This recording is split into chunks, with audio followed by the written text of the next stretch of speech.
Custom broker exam 2026 MCQ part 5 CS से WS student के लिए भी जरूरी हिंदी वर्षन। प्रश्न 1, ड्यूटी क्रेडिट स्क्रिप्ट्स और उनके खिलाफ आयातित बटा घरेलू स्तर पर खरीदे गए सामान स्वतंत्र रूप से हस्तांतरणीय है। आपका चुना हुआ जवाब सही।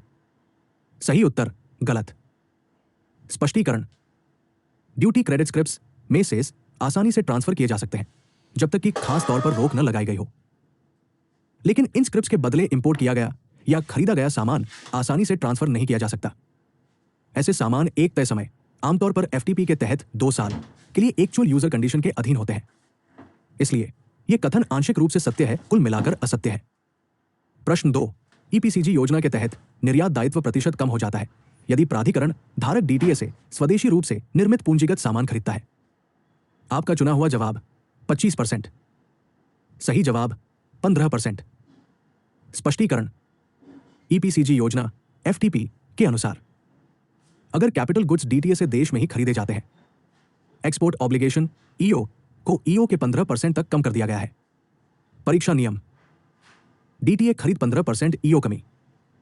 प्रश्न 3, उन वस्तुओं के नाम बताएं जिन पर एकीकृत कर लगाया जा सकता है लेकिन तारीख अभी तक IGST अधिनियम की धारा 5(2) के तहत GST परिषद द्वारा अनुशंसित नहीं की गई है। आपका चुना हुआ जवाब हाई स्पीड डीजल। सही उत्तर केरोसिन। स्पष्टीकरण, IGST अधिनियम की धारा 5(2) के तहत निम्न पर GST लगाया जा सकता है लेकिन स्थगित किया जा सकता है: पेट्रोलियम कच्चा तेल, high speed diesel, motor spirit petrol, प्राकृतिक गैस, विमानन टरबाइन ईंधन। दिए गए विकल्पों में से केरोसिन एक नोटिफाइड पेट्रोलियम प्रोडक्ट है जिस पर GST की तारीख अभी तय नहीं है। हाई स्पीड डीजल को लेकर आमतौर पर कंफ्यूज रहते हैं, लेकिन यहां एग्जाम का जवाब केरोसिन है। सही विकल्प केरोसिन। प्रश्न 4, निर्यातक जिन्होंने निर्यात वस्तुओं के विनिर्माण में उपयोग किए जाने वाले इनपुट पर GST के साथ साथ सीमा शुल्क का भुगतान किया है, वे के लिए शुल्क वापसी ले सकते हैं। आपका चुना हुआ जवाब कस्टम ड्यूटी। सही उत्तर दोनों में से कोई नहीं। स्पष्टीकरण, GST पेड इनपुट ITC बटा LUT बटा रिफंड मैकेनिज्म के जरिए रिफंड। कस्टम ड्यूटी ड्रॉबैक तभी मिलेगा जब GST का फायदा न उठाया गया हो। GST के बाद नियम, दोहरा लाभ की अनुमति नहीं है। अगर एक्सपोर्टर GST रिफंड बटा ITC लेता है, फिर ड्यूटी ड्रॉबैक उपलब्ध नहीं है। अतः कोई भी सही नहीं है। Q5, ड्यूटी क्रेडिट स्क्रिप्ट का इस्तेमाल FTP के चैप्टर 4 और 5 के तहत जारी ऑथराइजेशन के लिए EO डिफॉल्ट होने पर कस्टम ड्यूटी के पेमेंट के लिए किया जा सकता है, डेबिट किया जा सकता है। सही उत्तर गलत। स्पष्टीकरण, ड्यूटी क्रेडिट स्क्रिप्ट्स में सेस वगैरह का इस्तेमाल EO डिफॉल्ट को रेगुलर करने के लिए नहीं किया जा सकता है। एक्सपोर्ट ऑब्लिगेशन EO डिफॉल्ट होने पर कस्टम ड्यूटी प्लस ब्याज कैश में देना होगा। FTP और HBP खास तौर पर स्क्रिप्ट के जरिए EO डिफॉल्ट के एडजस्टमेंट पर रोक लगाते हैं। आत्मकथन असत्य है। Q6, डंप किए गए सामान पर एंटी डंपिंग ड्यूटी लगाने की सिफारिश कौन कर सकता है? सही जवाब वाणिज्य मंत्रालय में नामित प्राधिकरण। स्पष्टीकरण, वाणिज्य मंत्रालय के तहत नामित प्राधिकरण DGTR जांच करता है, डंपिंग और चोट का पता लगाता है। एंटी डंपिंग शुल्क की सिफारिश वित्त मंत्रालय असल में नोटिफिकेशन के जरिए ड्यूटी लगाता है। सिफारिश डेजिग्नेटेड अथॉरिटी MOSI। आपका चुना हुआ ऑप्शन सही है, क्विज मार्किंग गलत है। Q7, सेफगार्ड ड्यूटी को 4 साल से आगे बढ़ाया जा सकता है। सही उत्तर सच। स्पष्टीकरण, प्रारंभिक सुरक्षा शुल्क 4 वर्ष तक बढ़ाया जा सकता है, लेकिन कुल समय 10 साल एक्सटेंशन सहित। कस्टम्स टैरिफ एक्ट 1975 के सेक्शन 8B और WTO नियमों के तहत इजाजत है। कथन सत्य है। Q8, कानूनी प्रावधान जो सही अधिकारी को असेसमेंट का ऑडिट करने का अधिकार देते हैं, कस्टम्स एक्ट 1962 के सेक्शन में दिए गए हैं। सही उत्तर धारा 99A। स्पष्टीकरण, धारा 99A सीमा शुल्क द्वारा लेखा परीक्षा। धारा 99 दस्तावेज मंगाने की शक्ति। सेक्शन 17 असेसमेंट बटा रीअसेसमेंट। धारा 47 माल की निकासी। Audit power section 99। Q9, अगर फाइनल डिटर्मिनेशन पर डेफिनेटिव ड्यूटी की दर प्रोविजनली तय दर से कम है तो क्या ज्यादा पेमेंट की गई रकम वापस मिलेगी?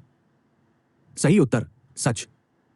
स्पष्टीकरण, इसके लिए लागू एंटी डंपिंग शुल्क, सुरक्षा कर्तव्य, प्रतिकारी शुल्क। अगर फाइनल ड्यूटी प्रोविजनल ड्यूटी है तो ज्यादा रकम वापस कर दी जाएगी। कस्टम्स टैरिफ एक्ट और AD नियमों द्वारा शासित कथन सत्य है। प्रश्न 10, पीबीई क्या है? सही जवाब, डाक निर्यात बिल। स्पष्टीकरण, पीबीई का इस्तेमाल तब किया जाता है जब सामान पोस्टल पार्सल के जरिए एक्सपोर्ट किया जाता है। यह कस्टम्स एक्ट 1962 के सेक्शन 82 और पोस्टल एक्सपोर्ट रेगुलेशन के तहत आता है। डाक से इंपोर्ट के लिए postal bill of entry, post से एक्सपोर्ट के लिए पोस्टल बिल ऑफ एक्सपोर्ट, पीबीई। इसलिए पोस्टल बिल ऑफ एक्सपोर्ट सही है। Q11, ऑडिट करने की प्रक्रिया किसमें बताई गई है? सही जवाब, सीमा शुल्क लेखा परीक्षा विनियम 2018। स्पष्टीकरण, पहले ऑडिट नियम 2011 में मौजूद थे, लेकिन उन्हें हटा दिया गया। अभी लागू कानून यह है, सीमा शुल्क लेखा परीक्षा विनियम 2018। ये नियम बताते हैं लेखा परीक्षित का चयन, लेखा परीक्षा का संचालन, ऑडिट निष्कर्ष और अनुवर्ती कार्रवाई। एग्जाम में हमेशा लेटेस्ट रेगुलेशन को प्राथमिकता दें। Q12, रेगुलेशन 17 के तहत कस्टम ब्रोकर के खिलाफ जांच 90 दिनों के अंदर पूरी होनी चाहिए। सही या गलत? सही जवाब, असत्य। स्पष्टीकरण, CBLR 2018 के तहत अवस्था, समय सीमा, SCN जारी करना, 90 दिनों के भीतर, जांच पूरी करना, जांच अधिकारी की नियुक्ति के 90 दिनों के भीतर। सवाल में 90 दिनों को SCN जारी करने से गलत तरीके से जोड़ा गया है, जो गलत है। पूरा होने की टाइमलाइन आयोग के अपॉइंटमेंट से है, SCN से नहीं।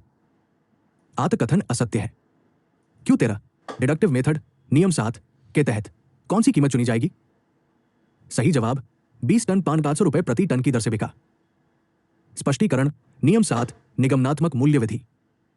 चुनी गई कीमत यह होनी चाहिए, लगभग उसी समय, सबसे बड़ी कुल मात्रा में, असंबंधित खरीदारों को बेचा गया, व्यापार के सामान्य क्रम में, विकल्पों में से, मात्रा, कीमत, 10 टन 6,000 रुपए, 12 टन 5,800 रुपए, 20 टन 5,500 रुपए, 5 टन 6,200 रुपए।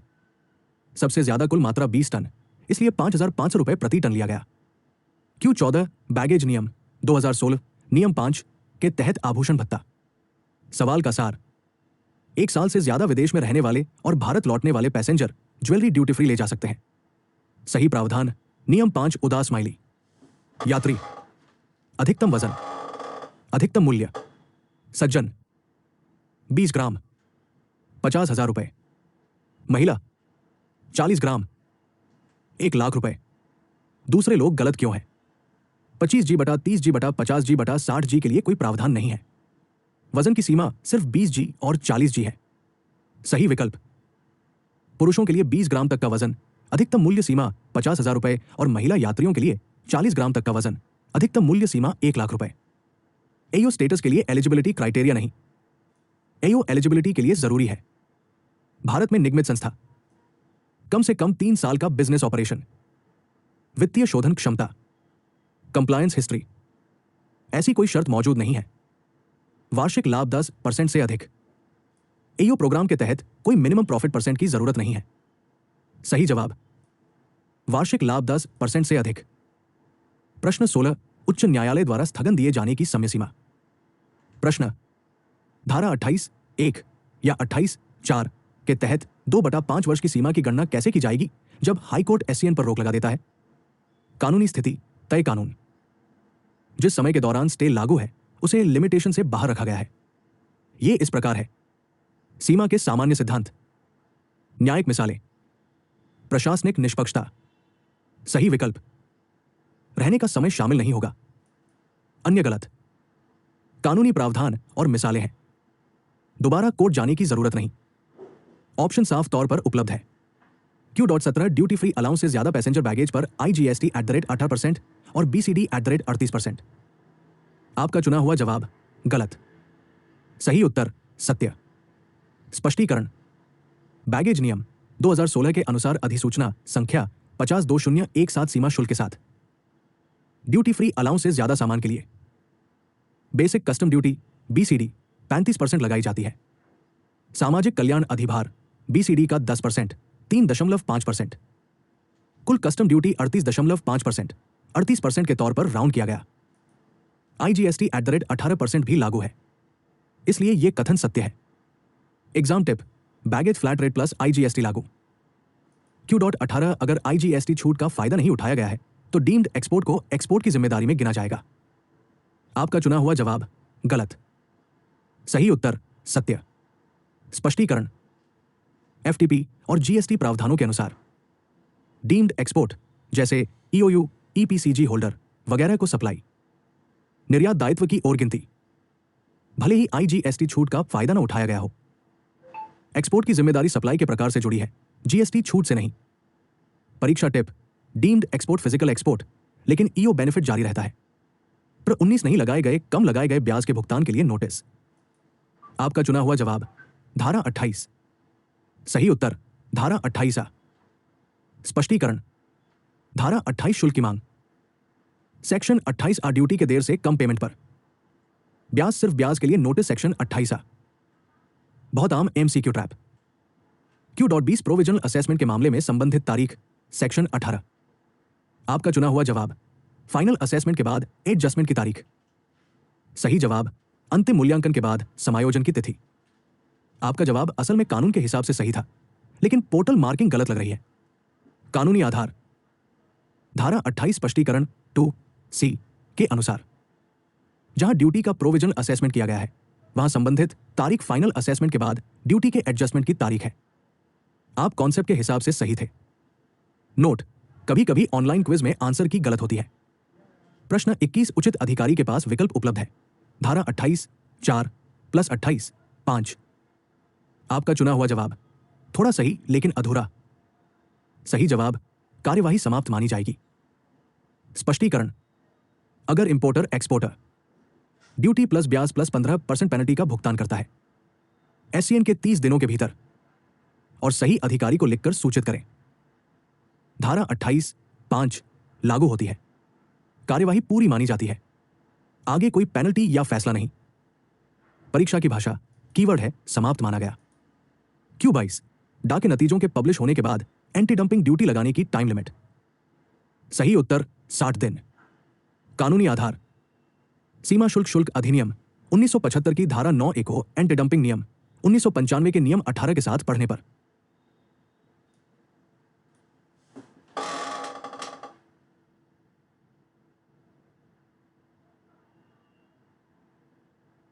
डेजिग्नेटेड अथॉरिटी द्वारा फाइनल फाइंडिंग्स के पब्लिकेशन की तारीख से 60 दिनों के अंदर एंटी डंपिंग ड्यूटी लगाएगी। 90 दिन गलत क्यों है? रूल 18 में 90 दिन कहीं नहीं आता। कानूनी लिमिट सिर्फ 60 दिन है। Q23 वेयरहाउस में लेबलिंग की अनुमति होने पर अनुपालन नोटिफ 44(2000). सही उत्तर माल की बिक्री। स्पष्टीकरण, अधिसूचना 44 RI 2000(1)997200(2) दिनांक 24 नवंबर 2000 के अंतर्गत अनुमति दी गई है। बॉन्डेड वेयरहाउस में लेबलिंग बटा रीलेबलिंग बटा रिपैकिंग। सेल के समय बॉन्ड ऑफिसर द्वारा कंप्लायंस वेरीफाई किया जाता है, क्योंकि लेबलिंग का मकसद घरेलू बाजार की जरूरतों को पूरा करना है। भारत में सामान बेचने से पहले कंप्लायंस जरूरी हो जाता है। एक्स बॉन्डिंग गलत क्यों है? एक्स बॉन्डिंग सिर्फ घरेलू इस्तेमाल के लिए मंजूरी है। सेल एक्स बॉन्डिंग से पहले भी हो सकती है, इसलिए सेल स्टेज पर कंप्लायंस चेक किया जाता है। प्रश्न 24 शिपिंग बिल का अर्थ धारा 49 में उल्लिखित शिपिंग बिल है। सही उत्तर सत्य। कानूनी आधार, सीमा शुल्क अधिनियम 1962 की धारा 2(16). धारा 50 में उल्लिखित शिपिंग बिल है, लेकिन धारा 49 इनसे संबंधित है। इंपोर्टेड सामान का स्टोरेज वेयरहाउस में क्लियरेंस के लिए। कंफ्यूजन क्यों होता है? यह सवाल यह चेक करता है कि क्या आप डेफिनेशन सेक्शन जानते हैं। शिपिंग बिल को एक्सपोर्ट प्रोसीजर के हिसाब से बताया गया है, वेयरहाउसिंग के हिसाब से नहीं। प्रश्न 25 सामान पर शुल्क की दर। सही उत्तर 0.35 35%। कानूनी आधार, बैगेज रूल्स 2016 के अनुसार सामान पर कस्टम टैरिफ नोटिफिकेशन। ज्यादा सामान की कीमत पर फ्लैट रेट लागू। 35% मूल सीमा शुल्क। दूसरे रेट गलत क्यों है? 0.25 25% पुराने स्लैब बटा आंशिक समझ। 0.18 18% GST दर भ्रम। 0.03 3% अप्रासंगिक। Q26 इंपोर्टेड सामान के मामले में आउट ऑफ चार्ज OOC देने के लिए कौन कस्टम ऑफिसर ऑथराइज्ड है? सही उत्तर कस्टम अधीक्षक। शेड अप्रेजर गलत क्यों है? मूल्यांकक सामान का मूल्यांकन करता है। वर्गीकरण, मूल्यांकन, शुल्क, लेकिन ओओसी नहीं देता। कानूनी स्थिति, ओओसी सही अधिकारी द्वारा दिया जाता है। सीबीआईसी प्रैक्टिस और डिपार्टमेंट के निर्देशों के अनुसार कस्टम सुपरिटेंडेंट को ओओसी देने का अधिकार है अगर आकलन, शुल्क भुगतान, परीक्षा यदि कोई हो। Q27 कौन सा नियम प्रॉपर ऑफिसर को ट्रांजैक्शन वैल्यू को रिजेक्ट करने का अधिकार देता है? सही उत्तर नियम 12। स्पष्टीकरण, कस्टम्स वैल्यूएशन रूल्स 2007 का रूल 12 प्रॉपर ऑफिसर को यह करने की इजाजत देता है। घोषित मूल्य की सच्चाई या सटीकता पर संदेह, अधिक जानकारी प्राप्त करें। अगर डाउट्स क्लियर नहीं होते हैं तो ट्रांजैक्शन वैल्यू रिजेक्ट कर दें। दूसरे लोग गलत क्यों हैं? नियम 8 गणना मूल्य, नियम 9 अवशिष्ट विधि, नियम 10 वैल्यू में बढ़ोतरी।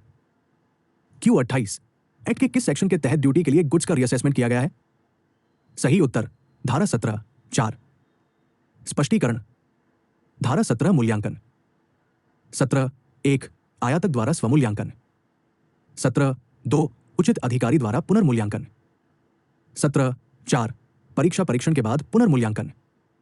इसलिए पुनर्मूल्यांकन स्पष्ट रूप से धारा 17(4) के अंतर्गत आता है। Q29 एक्सबॉन्ड बिल ऑफ एंट्री के मामले में एक्सचेंज रेट किस तारीख को लागू होता है? सही उत्तर वो तारीख जब सेक्शन 46 के तहत warehousing bill of entry file किया गया था। कानूनी आधार, धारा 14 को धारा 15 के साथ पढ़े। वेयरहाउस में रखे सामान के लिए एक्सचेंज रेट और वैल्यूएशन की तारीख बॉन्ड में बीओई की तारीख, ड्यूटी की दर एक्स बॉन्ड बीओई की तारीख। Q30 सेटलमेंट कमीशन के पास SCN जारी होने से पहले या बिल ऑफ एंट्री बटा शिपिंग बिल फाइल न होने पर भी केस सेटल करने की इमरजेंसी पावर होती है। सही उत्तर सच। क्यों? कस्टम्स एक्ट 1962 के सेक्शन 127B के तहत सेटलमेंट कमीशन में अप्लाई किया जा सकता है। कारण बताओ नोटिस जारी करने से पहले और भले ही बिल ऑफ एंट्री बटा शिपिंग बिल फाइल न किया गया हो, बशर्ते एक मामला लंबित है, आवेदक पूरी और सच्ची जानकारी देता है।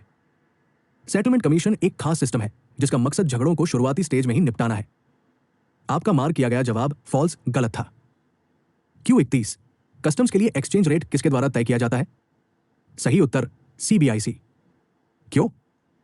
सीमा शुल्क अधिनियम 1962 की धारा 14(3) के अनुसार कस्टम वैल्यूएशन के लिए एक्सचेंज रेट RBI रेट नहीं है, इसे CBIC द्वारा अधिसूचित किया गया है। CBIC समय समय पर इंपोर्ट और एक्सपोर्ट के लिए एक्सचेंज रेट नोटिफिकेशन जारी करता है। आपका चुना हुआ जवाब CBIC सही था, लेकिन क्विज में गलती बटा मिसमैच होने की वजह से सिस्टम गलत दिखा रहा है।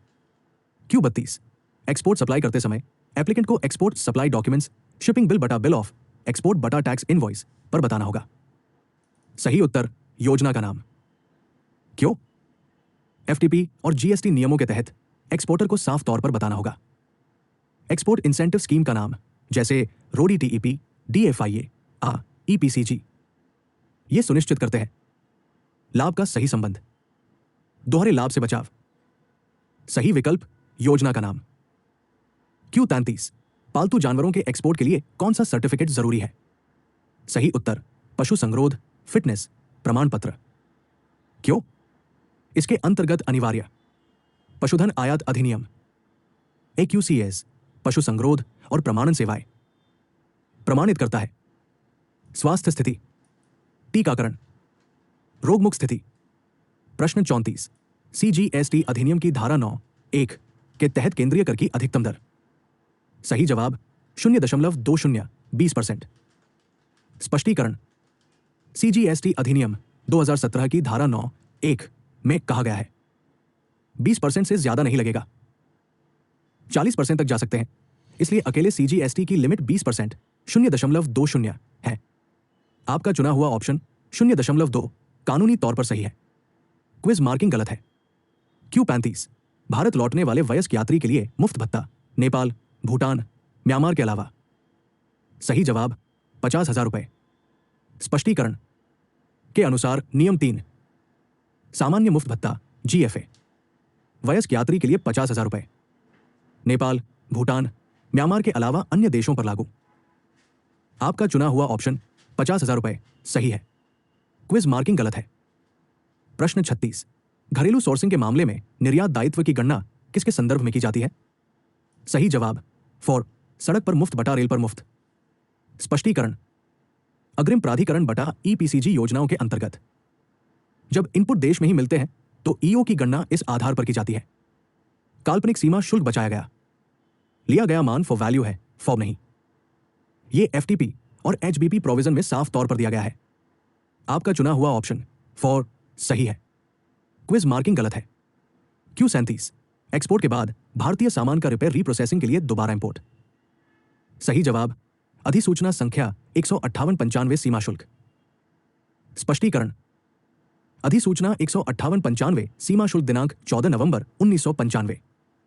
कवर निर्यातित भारतीय वस्तुओं का पुनः आयात, मरम्मत बटा रिकंडीशनिंग बटा रीप्रोसेसिंग के लिए रियायती शुल्क शर्तों के अधीन।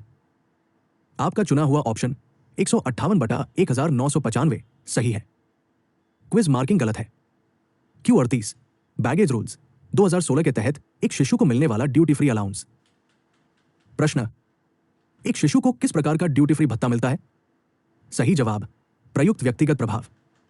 कानूनी कारण बैगेज नियम 2016 का नियम 3 और अनुलग्नक। एक शिशु 2 साल से कम जनरल फ्री अलाउंस का हकदार नहीं है, लेकिन इस्तेमाल किए गए पर्सनल सामान, कपड़े, दूध की बोतलें, डायपर, स्ट्रॉलर वगैरह की इजाजत है। गोल्ड बार अलाउड नहीं। मोटर वाहन अनुमति नहीं है। उपरोक्त सभी गलत। परीक्षा टिप बच्चे को सिर्फ पर्सनल सामान मिलता है, बड़ों की तरह ड्यूटी फ्री अलाउंस नहीं। प्रश्न 39 सीमा शुल्क अधिनियम की धारा 10 के तहत बोर्डिंग स्टेशन की नियुक्ति।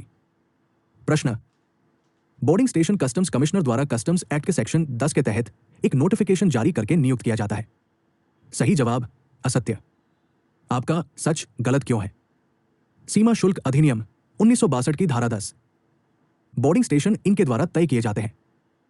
अप्रत्यक्ष कर और सीमा शुल्क बोर्ड CBIC आयुक्त द्वारा नहीं। कमिश्नर शक्तियों का इस्तेमाल तभी कर सकते हैं जब उन्हें अधिकार दिए गए हों, लेकिन नियुक्ति CBIC के नोटिफिकेशन से होती है। सही विकल्प गलत। Q40 भारत में पालतू जानवरों के इंपोर्ट प्रोसेस के लिए भारत में किसी जांच की जरूरत नहीं है। सही जवाब गलत। आपका जवाब सही है। कानूनी स्थिति पालतू जानवरों के इंपोर्ट के लिए जरूरी है भारत में पशु चिकित्सा परीक्षा, क्वारंटाइन क्लियरेंस जैसा लागू हो, द्वारा शासित पशुधन आयात अधिनियम, AQCS और सीमा शुल्क प्रक्रियाएं। आत्मकथन असत्य है। आपका जवाब यहां सही था। Q41 प्लांट ओरिजिन गुड्स के इंपोर्ट क्लियरेंस के लिए जरूरी डॉक्यूमेंट। सवाल प्लांट ओरिजिन सामान के इंपोर्ट क्लियरेंस के लिए कौन सा डॉक्यूमेंट जरूरी है? सही जवाब फो क्लियरेंस। PQ क्लियरेंस गलत क्यों है? प्लांट ओरिजिन सामान इसके तहत रेगुलेटेड। पादप संगरोध भारत में आयात का विनियमन आदेश। क्लियरेंस अथॉरिटी पादप स्वास्थ्य अधिकारी PHO। PQ plant quarantine system फो वास्तविक मंजूरी प्रमाण पत्र। सही जवाब फो clearance. PQ clearance terminology trap. Q.42 DFIA export महीनों के अंदर पूरा किया जाएगा। सवाल DFIA export online application file करने और फाइल नंबर जनरेट होने की तारीख से महीने के अंदर पूरा हो जाएगा। सही जवाब 18 महीने। स्पष्टीकरण FTP बटा DFIA योजना DGFT के अनुसार DFIA के तहत एक्सपोर्ट की जिम्मेदारी 18 महीने के अंदर पूरी करनी होगी। समय ऑनलाइन एप्लीकेशन फाइल करने और फाइल नंबर जनरेट होने की तारीख से शुरू होता है। आपका मार्क किया हुआ जवाब 12 महीने दूसरे ऑथराइजेशन जैसे EPCG पर लागू होता है, DFIA पर नहीं। प्रश्न 43 सीमा शुल्क शक्तियों का हस्तांतरण। प्रश्न केंद्र सरकार कस्टम अधिकारियों की शक्तियां केंद्र सरकार या राज्य सरकार या स्थानीय प्राधिकरण के अधिकारियों को सौंप सकती है। सही उत्तर गलत। स्पष्टीकरण सीमा शुल्क अधिनियम 1962 की धारा 6 के अनुसार केंद्र सरकार कस्टम से जुड़ी शक्तियां सिर्फ केंद्र सरकार के अधिकारियों को ही सौंप सकती है। राज्य सरकार या लोकल अथॉरिटी के अधिकारी शामिल नहीं है। राज्य सरकार बटा स्थानीय प्राधिकरण को शामिल करने के कारण कथन गलत हो जाता है। Q.44 AD सिस्टम द्वारा बनाए गए बिल ऑफ एंट्री की कॉपी। प्रश्न AD सिस्टम द्वारा बिल ऑफ एंट्री की कितनी कॉपी बनाई जाती है? सही जवाब 2 कॉपी। स्पष्टीकरण AD इलेक्ट्रॉनिक डेटा इंटरचेंज के तहत फिजिकल कॉपी कम से कम की जाती है। केवल 2 कॉपी बनाई गई है। आयातक प्रति, सीमा शुल्क प्रति 3 कॉपी मैनुअल नॉन सिस्टम पर लागू होती है। प्रश्न 45 खाद्य उत्पादों की पैकेजिंग निम्नलिखित के अनुरूप होनी चाहिए। सवाल, खाने की चीजों के कंटेनर या पैकेजिंग किसके हिसाब से होनी चाहिए? सही उत्तर FSSA 2006। स्पष्टीकरण, खाद्य सुरक्षा और मानक अधिनियम 2006 ऐसे निम्नलिखित को नियंत्रित करता है। खाद्य सुरक्षा, पैकेजिंग, कंटेनरों, नोटिफिकेशन नंबर 44 री 2000 पैकेजिंग कंप्लायंस के लिए जरूरी नहीं है। अतः ए और बी दोनों गलत है। Q46 धारा 13 के तहत चोरी का सामान, सीमा शुल्क अधिनियम 1962। सही जवाब, अनलोडिंग के बाद और सेक्शन 47 के तहत घर पर इस्तेमाल का ऑर्डर देने से पहले। स्पष्टीकरण, सेक्शन 13 तभी लागू होता है जब सामान उतारने के बाद लेकिन क्लियरेंस से पहले चुराया जाता है। क्लियरेंस का तात्पर्य धारा 47 घरेलू उपभोग या धारा 51 निर्यात के तहत आदेश से है। एक बार सेक्शन 47 के तहत ऑर्डर पास हो जाने पर सेक्शन 13 लागू नहीं होता। परीक्षा कीवर्ड, अनलोडिंग के बाद प्लस ऑर्डर से पहले धारा 47 के तहत। Q47 चोरी हुए सामान पर ड्यूटी की दर के लिए संबंधित तारीख। सही जवाब, असत्य। क्यों? सेक्शन 13 के अनुसार चोरी किए गए सामान पर कोई ड्यूटी नहीं देनी होगी। यदि कोई शुल्क दे नहीं है तो शुल्क की दर का प्रश्न ही नहीं उठता। इसलिए इंपोर्ट मैनिफेस्ट की तारीख पर मौजूदा रेट के बारे में बयान गलत है। चाल, चुराया हुआ माल शून्य शुल्क, कोई दर निर्धारण नहीं। प्रश्न 48 धारा 28(5) के तहत जुर्माना, तथ्यों को दबाना। तथ्य, शॉर्ट पेमेंट 10 लाख रुपए। तथ्यों को दबाना, ऑडिट के बाद ड्यूटी प्लस ब्याज का भुगतान। सही जवाब, 1 लाख रुपए, 1.5 लाख नहीं। कानूनी स्थिति, धारा 28(5) SCN से पहले duty plus interest plus penalty at the rate 15% duty का पेमेंट कर दिया जाता है तो कार्रवाई खत्म हो जाती है। गणना, 10 लाख रुपए का 15% 1.5 लाख रुपए। लेकिन धारा 28(5) केवल तभी लागू होती है जब भुगतान SCN से पहले किया जाता है। यदि ऑडिट अवलोकन के बाद लेकिन SCN से पहले भुगतान किया जाता है तो 15% जुर्माना लागू होता है। 1.5 लाख रुपए केवल तभी सही है जब SCN जारी नहीं किया गया हो। ज्यादातर एग्जाम 1.5 लाख रुपए को सही मानते हैं, इसलिए आपका जवाब कॉन्सेप्चुअली सही है, लेकिन एग्जाम में सवाल बनाने का तरीका चेक कर लें। प्रश्न 49 CGST और IGST से छूट देने की शक्ति। सही जवाब, GST काउंसिल की सिफारिश पर केंद्र सरकार। कानूनी आधार, धारा 11 CGST अधिनियम, धारा 6 IGST अधिनियम। सिर्फ इनके द्वारा जारी नोटिफिकेशन से दी जा सकती है। GST काउंसिल की सिफारिश पर केंद्र सरकार। केंद्रीय वित्त मंत्री बटा राष्ट्रपति के पास कोई सीधी शक्ति नहीं है। Q.50 DFIA साइन के आधार पर जारी किया जाता है।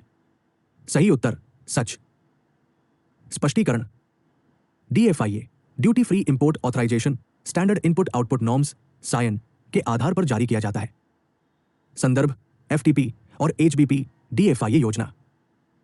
एडवांस ऑथराइजेशन के विपरीत DFIA पोस्ट एक्सपोर्ट है, लेकिन साइन बेस बना हुआ है।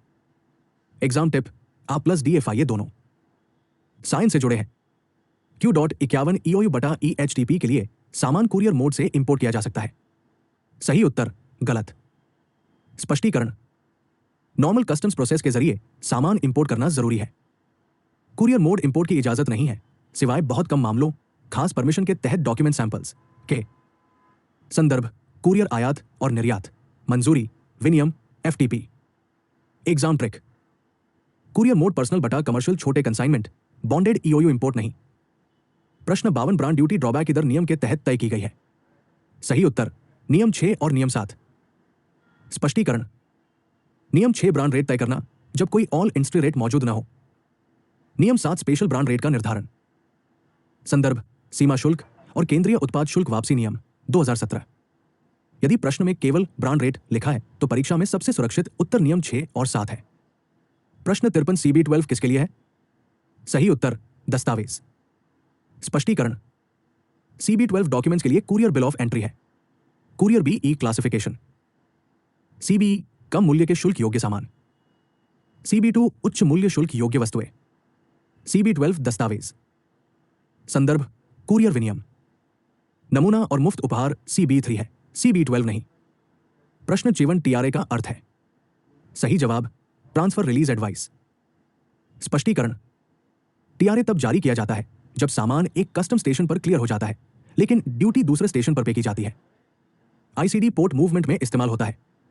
संदर्भ कस्टम्स एक्ट और वेयरहाउसिंग आईसीडी प्रक्रियाएं। प्रब 55 विनियमन 6 एक से अधिक फर्म कंपनी के साथ अनुबंध। कथन एक व्यक्ति जो रेगुलेशन 6 के तहत क्वालिफाई कर चुका है वो एक से ज्यादा फर्म या कंपनी की ओर से काम कर सकता है। सही उत्तर गलत। स्पष्टीकरण सीबीएलआर 2018 का रेगुलेशन 6 कस्टम्स ब्रोकर के यहां काम करने वाले लोगों की क्वालिफिकेशन से जुड़ा है। वो व्यक्ति जो रेगुलेशन 6 के तहत योग्य है। सिर्फ एक कस्टम ब्रोकर ही काम पर रख सकता है। एक साथ कई फर्म कंपनियों के साथ काम नहीं कर सकते। इससे हितों का टकराव नहीं होता और जवाबदेही पक्की होती है। परीक्षा कीवर्ड रोजगार की विशिष्टता। प्रश्न 56 धारा 65 के तहत विनिर्माण से उत्पन्न होने वाले अपशिष्ट पर शुल्क की दर। सवाल सेक्शन 65 के तहत मैन्युफैक्चरिंग के दौरान एक्सपोर्ट किए जाने वाले सामान में इस्तेमाल होने वाले वेस्ट पर जब उसे घर पर इस्तेमाल के लिए क्लियर किया जाता है तो किस रेट पर ड्यूटी लगती है? सही जवाब भारत में आयात किए जाने वाले कचरे पर लागू दर। स्पष्टीकरण धारा 65 बंधुआ गोदाम में निर्माण। उत्पन्न अपशिष्ट अगर घर के इस्तेमाल के लिए क्लियर किया गया है तो ड्यूटी देनी होगी। ड्यूटी रेट वैसी ही दर लागू होती है जैसे कचरा खुद इंपोर्ट किया गया हो।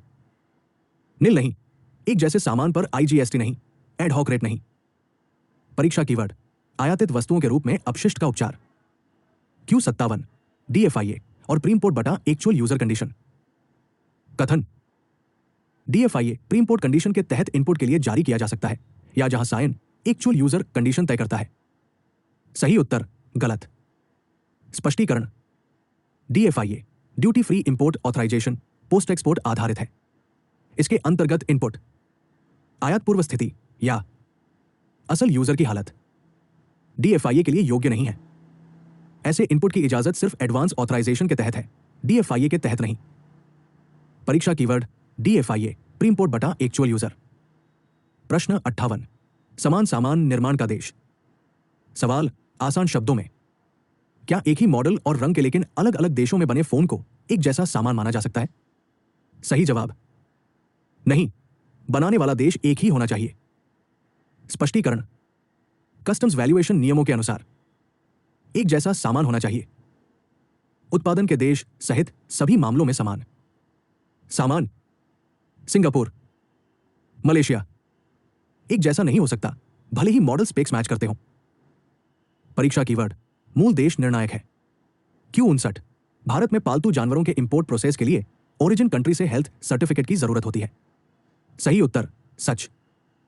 कानूनी आधार डीजीएफटी बटा एनिमल क्वारंटाइन और सर्टिफिकेशन सर्विस AQCS गाइडलाइंस के अनुसार पालतू जानवरों कुत्तों बिल्लियों के इंपोर्ट के लिए जरूरी है एक्सपोर्ट करने वाले देश की ऑफिशियल अथॉरिटी से जारी veterinary health certificate, vaccination record, rabies वगैरह। आयात परमिट जहां लागू हो, इसलिए कंट्री ऑफ ओरिजिन से हेल्थ सर्टिफिकेट जरूरी है। Q60 जब व्यक्ति ब्याज और 15% पेनल्टी के साथ ड्यूटी का केवल एक हिस्सा चुकाता है तो क्या ऑप्शन उपलब्ध है? सही जवाब वो पार्ट पेमेंट की जानकारी मिलने की तारीख से 2 साल के अंदर बाकी रकम के लिए नोटिस जारी कर सकता है।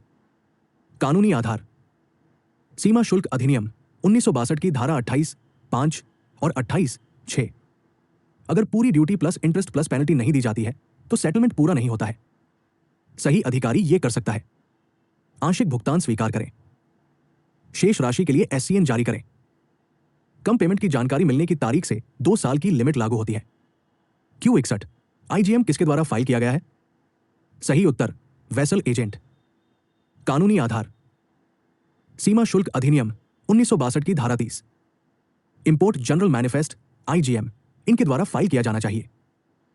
परिवहन के प्रभारी व्यक्ति प्रैक्टिकली वेसल एजेंट बटा शिपिंग लाइन एजेंट द्वारा किया गया। इंपोर्टर के पास IGM फाइल करने का कोई अधिकार नहीं है। प्रब 62 गोदाम में रखे माल का दूसरे व्यक्ति को हस्तांतरण धारा 58(5) सही जवाब ट्रांसफरी को एक अलग बॉन्ड बनाना होगा। कानूनी आधार धारा 58(5) सीमा शुल्क अधिनियम 1962 जब वेयरहाउस में रखे सामान का मालिकाना हक ट्रांसफर किया जाता है, नए मालिक ट्रांसफरी को यह करना होगा। नया बॉन्ड निष्पादित करें, कर्तव्य दायित्व ग्रहण करें। ओरिजिनल बॉन्ड का दोबारा इस्तेमाल नहीं किया जा सकता। Q63 KB प्रक्रिया के अंतर्गत आने वाले सामान। सही उत्तर रेडियोधर्मी पदार्थ। कानूनी आधार केबी ज्ञान आधारित परीक्षा बटा विशेष हैंडलिंग प्रक्रिया हाई रिस्क और सेंसिटिव सामान पर लागू होता है, जिसमें शामिल है रेडियोधर्मी सामग्री, खतरनाक पदार्थों, रणनीतिक बटा नियंत्रित वस्तुएं, पब्लिक सेफ्टी रिस्क के कारण खास जांच और हैंडलिंग की जरूरत है। Q64 कस्टम ब्रोकर को SCN जारी करने की समय सीमा। कथन विनियमन 17(1) के अनुसार अपराध रिपोर्ट प्राप्त होने के 90 दिनों के भीतर सीमा शुल्क आयुक्त द्वारा SCN जारी किया जाना चाहिए। सही उत्तर सच। कानूनी आधार विनियमन 17(1) CBLR 2018। अगर कार्रवाई की सोची गई है तो कमिश्नर अपराध की रिपोर्ट मिलने के 90 दिनों के अंदर नोटिस जारी करेगा। आपका जवाब सही था, प्लेटफॉर्म मार्किंग गलत लग रही है। Q65 कार्नेट के तहत इंपोर्ट की गई कार के री एक्सपोर्ट की टाइम लिमिट। विकल्प 1 महीना बटा 2 महीने बटा 6 महीने बटा 3 महीने। आपका जवाब 6 महीने। सही जवाब 3 महीने। कानूनी आधार अतः कार्नेट कन्वेंशन और भारतीय सीमा शुल्क अभ्यास के तहत प्राइवेट गाड़ियों के री एक्सपोर्ट के लिए नॉर्मल वैलिडिटी 3 महीने। कस्टम अधिकारी एक्सटेंशन दे सकते हैं। 6 महीने नॉर्मल लिमिट नहीं है, इसे सिर्फ खास मामलों में बढ़ाया जा सकता है। Q66 इंपोर्टेड सामान पर IGST के पेमेंट से छूट। प्रश्न इंपोर्टेड सामान पर IGST से छूट एक्ट की धारा के तहत दी जाती है। आपका उत्तर सीमा शुल्क अधिनियम 1962 की धारा 25(1).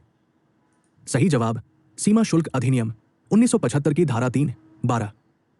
कानूनी आधार इंपोर्ट पर IGST इन चीजों के तहत लगाया जाता है। CTA 1975 की धारा 3(7). छूट का तरीका इस तरह से काम करता है। CTA 1975 की धारा 3(12) जो IGST पर सीमा शुल्क अधिनियम छूट प्रावधानों को लागू करती है। कस्टम्स एक्ट का सेक्शन 25 इनडायरेक्टली लागू होता है, लेकिन एग्जाम सी जवाब CTA 1975 है। प्रश्न 67 AOT 3 के लिए रिफंड टाइमलाइन। कथन AOT 3 को डॉक्यूमेंट जमा करने के 30 दिनों के अंदर रिफंड दे दिया जाएगा। आपका उत्तर सही। सही जवाब असत्य। कानूनी आधार AO कार्यक्रम CBIC परिपत्र के अनुसार।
को रिफंड प्रायोरिटी पर दिया जाता है। कोई खास कानूनी 30 दिन की लिमिट तय नहीं है। प्राथमिकता प्रसंस्करण निश्चित वैधानिक समय रेखा। आता गलत सही है। प्रश्न 68 गैटरिफ अधिसूचना किसके लिए जारी नहीं की जाती है? ऑप्शन में शामिल है सीबीईसी द्वारा नई आईसीडी नियुक्ति, लगाए गए शुल्क की दर। आपका जवाब लगाई गई ड्यूटी की दर। सही जवाब लगाए गए शुल्क की दर। कानूनी तर्क टैरिफ नोटिफिकेशन ड्यूटी की दर से डील करें। Non tariff notification process appointment शर्तें पाबंदियां। आपका कॉन्सेप्चुअल जवाब सही है। प्लेटफॉर्म मार्किंग फिर से गलत लग रही है। प्रश्न 69 अनुसंधान एवं विकास के लिए आनुवंशिक रूप से संशोधित जीएम सामग्री का आयात। कथन जो संस्थान कंपनियां आरडी के मकसद से जीएम मटेरियल इंपोर्ट करना चाहती हैं उन्हें आरसीजीएम डीबीटी को प्रपोजल जमा करना होगा। सही उत्तर सच।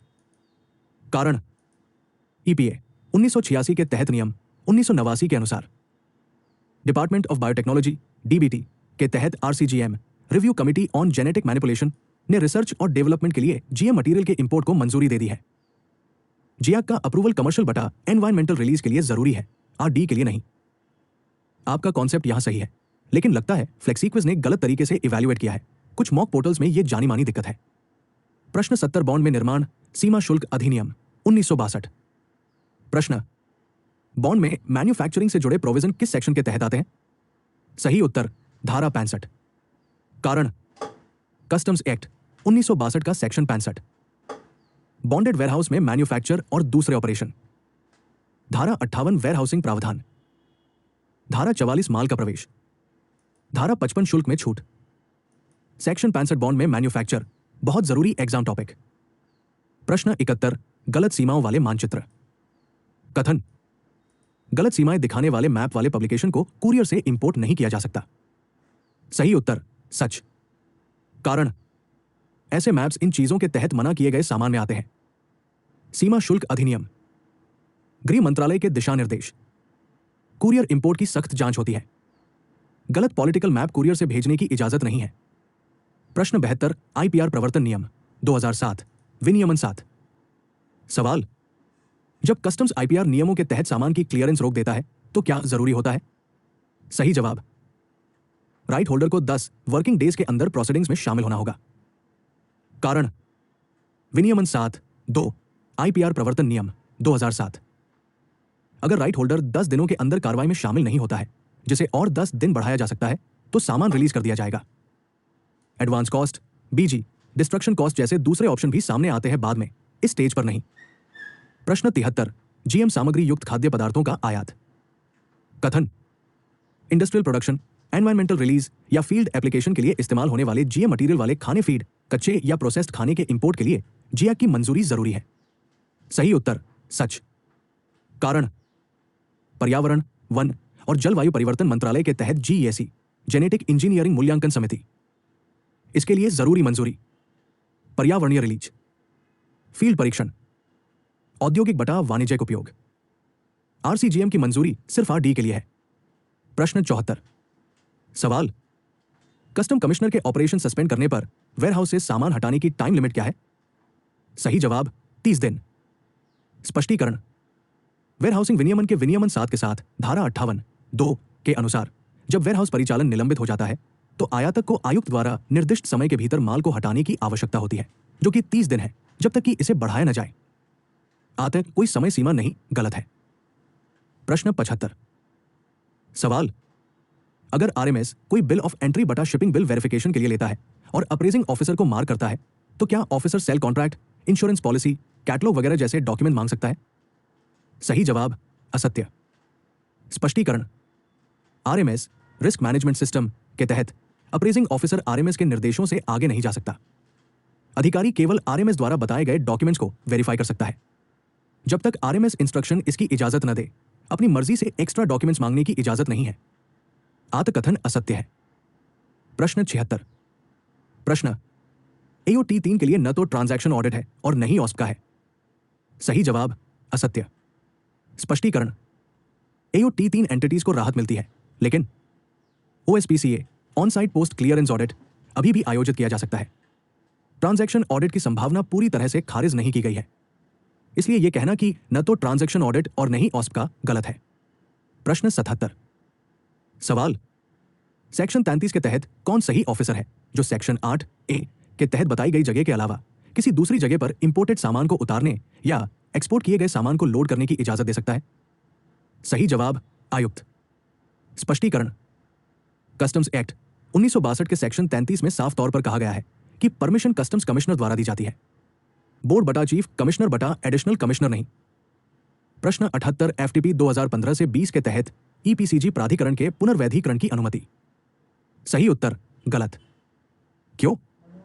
एफटीपी 2015 से 20 के तहत ईपीसीजी ऑथराइजेशन के रिवैलिडेशन की इजाजत नहीं थी। सिर्फ खास हालात में ही ईओ पीरियड बढ़ाने की इजाजत थी। रिवैलिडेशन की सुविधा बाद के पॉलिसी फ्रेमवर्क में आई, एफटीपी 2015 से 20 में नहीं। आत्मकथन असत्य है। प्रश्न 79 धारा 122 के तहत न्याय निर्णय की प्रक्रिया निर्धारित है। सही उत्तर, गलत। कानूनी स्थिति, धारा 122 से सुनवाई का अवसर, एडजुडिकेशन प्रक्रिया मुख्य रूप से इनसे तय होती है। धारा 122 दंड के लिए उत्तरदायी व्यक्ति, धारा 124 एससीएन जारी करना और सुनवाई। सेक्शन 122 सिर्फ पर्सनल हियरिंग की बात करता है, पूरी प्रक्रिया की नहीं। आत्मकथन असत्य है। Q.80 ईपीसीजी स्कीम और ड्यूटी ड्रॉबैक स्कीम के तहत एक्सपोर्ट एक शिपिंग बिल के जरिए नहीं किया जा सकता है। सही उत्तर, गलत। स्पष्टीकरण, ईपीसीजी प्लस ड्रॉबैक को एक ही शिपिंग बिल के जरिए एक साथ क्लेम किया जा सकता है। स्थिति, सिर्फ कम रेट ऑफ ड्रॉबैक कस्टम वाला हिस्सा छोड़कर की इजाजत है। यह डीजीएफटी और कस्टम्स की एक अच्छी तरह से तय स्थिति है। आत्मकथन असत्य है। प्रश्न 81 व्यावसायिक उद्देश्य के लिए आनुवंशिक रूप से संशोधित सामग्री का उपयोग करने वाली कंपनियों को जीएसई के साथ साथ आरसीजीएम की मंजूरी की आवश्यकता होती है। सही उत्तर, गलत। सही कानूनी स्थिति, आरसीजीएम रिसर्च और छोटे पैमाने पर ट्रायल, जिया कमर्शियल प्रोडक्शन बटा बड़े पैमाने पर इस्तेमाल के लिए कमर्शियल इस्तेमाल के लिए सिर्फ जिया की मंजूरी काफी है। कमर्शियल स्टेज पर आरसीजीएम की मंजूरी की जरूरत नहीं है। आत्मकथन असत्य है। प्रश्न 82 डाक या हवाई मार्ग से आयात किए गए वास्तविक उपहारों को सीमा शुल्क से छूट दी जाती है। सही उत्तर, 5,000 रुपए। सही जवाब, 5,000 रुपए। आधार, सीमा शुल्क अधिसूचना संख्या 171-93 सीमा शुल्क, डाक या कुरियर से आयात किए गए असली उपहार। छूट की सीमा 5,000 रुपए प्रति कंसाइनमेंट। कोई छूट नहीं, गलत है। प्रश्न 83 मूल सीमा शुल्क बीसीडी की दरें। सही जवाब, सीमा शुल्क अधिनियम 1975 की पहली अनुसूची में। कारण, सीमा शुल्क अधिनियम 1962 की धारा 12 सीमा शुल्क लगाती है। कस्टम्स टैरिफ एक्ट 1975 के पहले शेड्यूल में बताई गई है। दूसरी अनुसूची निर्यात शुल्क। आपका मार्क किया हुआ ऑप्शन कानून के हिसाब से सही है, लेकिन प्लेटफॉर्म मार्किंग गलत हो सकती है। प्रश्न 84 सीमा शुल्क अधिनियम के अंतर्गत अपराधों का शमन। सही जवाब, प्रधान मुख्य आयुक्त बटा मुख्य आयुक्त सीमा शुल्क। कानूनी आधार, सीमा शुल्क अधिनियम 1962 की धारा 137(3) अपराधों को कंपाउंड करने का अधिकार चीफ कमिश्नर या प्रिंसिपल चीफ कमिश्नर के पास होता है। एडवांस रूलिंग अथॉरिटी बटा सेस्टैट बटा सेटलमेंट कमीशन अपराधों को कंपाउंड नहीं करते हैं। आपका चुना हुआ जवाब कानूनी तौर पर सही है। प्रश्न 85 आयुक्त अपील की रिमांड करने की शक्ति। सही जवाब, असत्य। कारण, संशोधन के बाद कमिश्नर अपील के पास रिमांड करने का कोई अधिकार नहीं है। वो केवल पुष्टि करना, संशोधित आदेश रद्द करें। सुप्रीम कोर्ट और सेक्शन 128 के तहत कानूनी स्थिति से सपोर्टेड प्लेटफॉर्म पर सत्य अंकित करना गलत है। प्रश्न 86 अनंतिम मूल्यांकन। सही जवाब, धारा 18।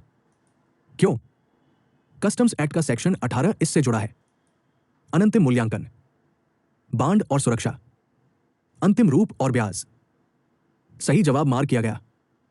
प्रश्न 87 ड्रॉबैक का दावा करने की प्रारंभिक शर्त, धारा 74। सही जवाब, एक्सपोर्ट के लिए सामान सेक्शन 50 के तहत एंटर किया जाता है और लियो सेक्शन 51 के तहत दिया जाता है। स्पष्टीकरण, धारा 74 आयातित वस्तुओं के पुनः निर्यात पर वापसी। अनिवार्य शर्तें, धारा 50 के तहत शिपिंग बिल, धारा 51 के तहत निर्यात आदेश लियो। सही जवाब, Q88 राइट होल्डर द्वारा इंडेमनिटी बॉन्ड, माल का आईपीआर सस्पेंशन। सही जवाब, सच। क्यों? आईपीआर रूल्स 2007 कस्टम्स के तहत जब कोई राइट होल्डर संदिग्ध उल्लंघन करने वाले सामान के क्लियरेंस को सस्पेंड करने का अनुरोध करता है तो उसे एक इंडेमनिटी बॉन्ड भरना होगा, जिसमें यह शामिल है सीमा शुल्क आयुक्त और सीमा शुल्क अधिकारी कर्मचारी, सामान के सस्पेंशन या गलत तरीके से रोके जाने की वजह से होने वाली किसी भी लायबिलिटी के खिलाफ। इसलिए यह कथन सही है। प्रश्न 89, आईजीएसटी अधिनियम 2017 के तहत एकीकृत कर की अधिकतम दर। सही उत्तर 40%। कानूनी आधार धारा 5(1) आईजीएसटी अधिनियम 2017।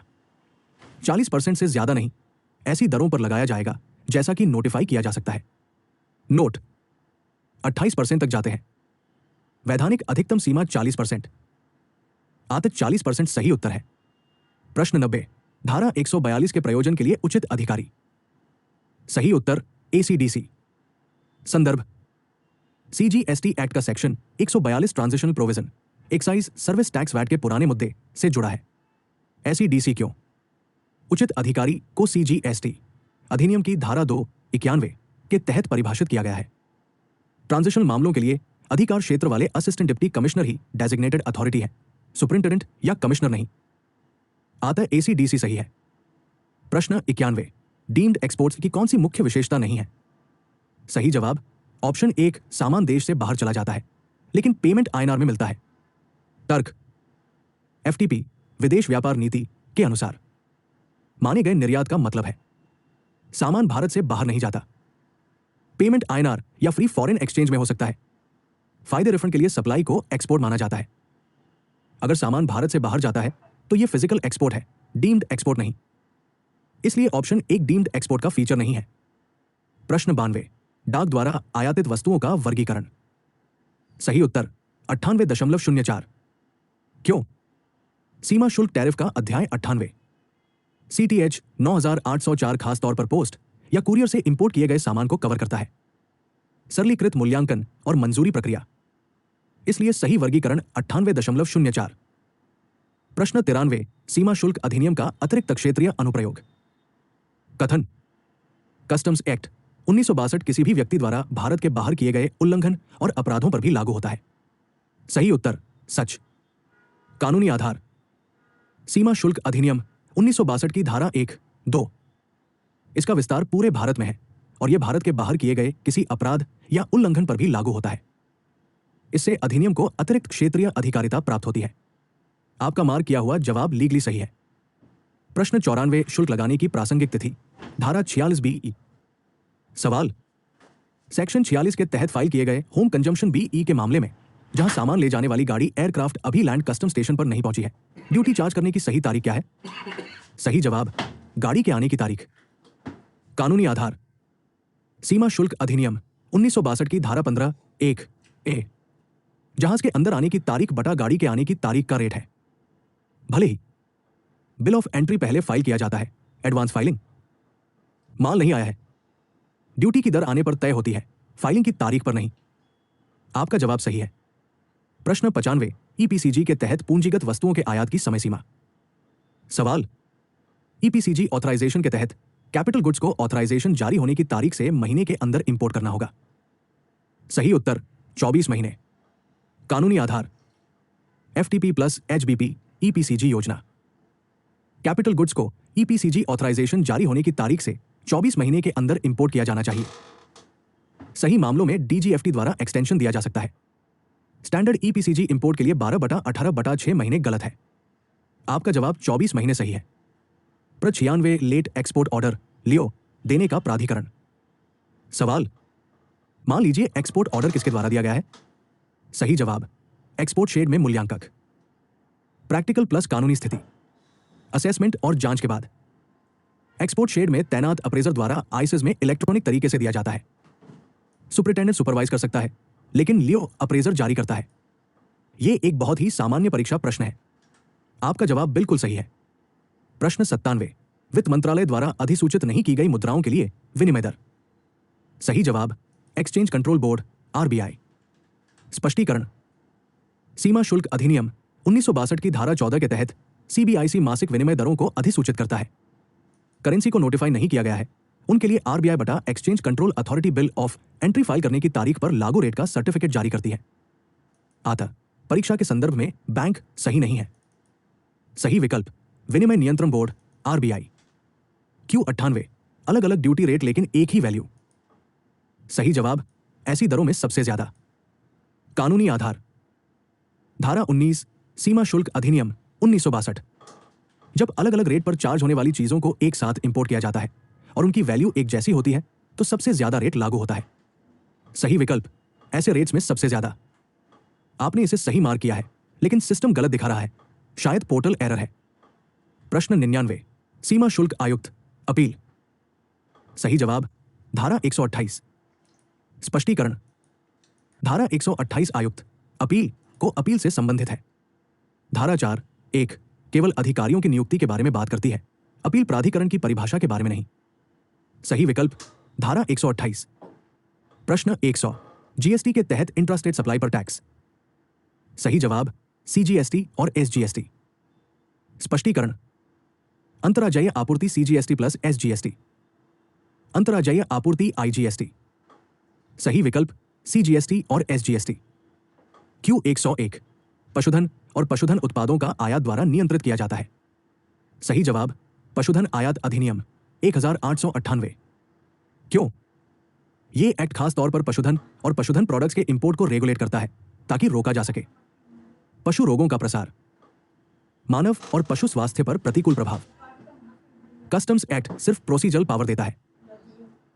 FTP/F से सीधे तौर पर पशुधन आयात को नियंत्रित नहीं करते हैं। एग्जाम टिप जानवरों मीट जानवरों की बीमारी कंट्रोल पर कोई भी सवाल live stock importation act 1898। Q102 project import scheme के तहत सभी इंपोर्ट को हेडिंग 9905 के तहत क्लासिफाई किया गया है। सही जवाब असत्य। क्यों? प्रोजेक्ट इंपोर्ट को चैप्टर 98 के तहत मुख्य रूप से बांटा गया है।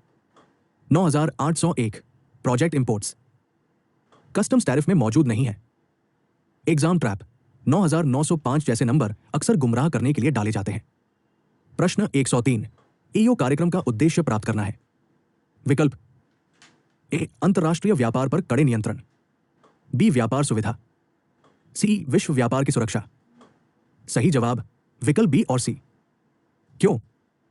EO program WCO SAFE framework इन पर फोकस करता है।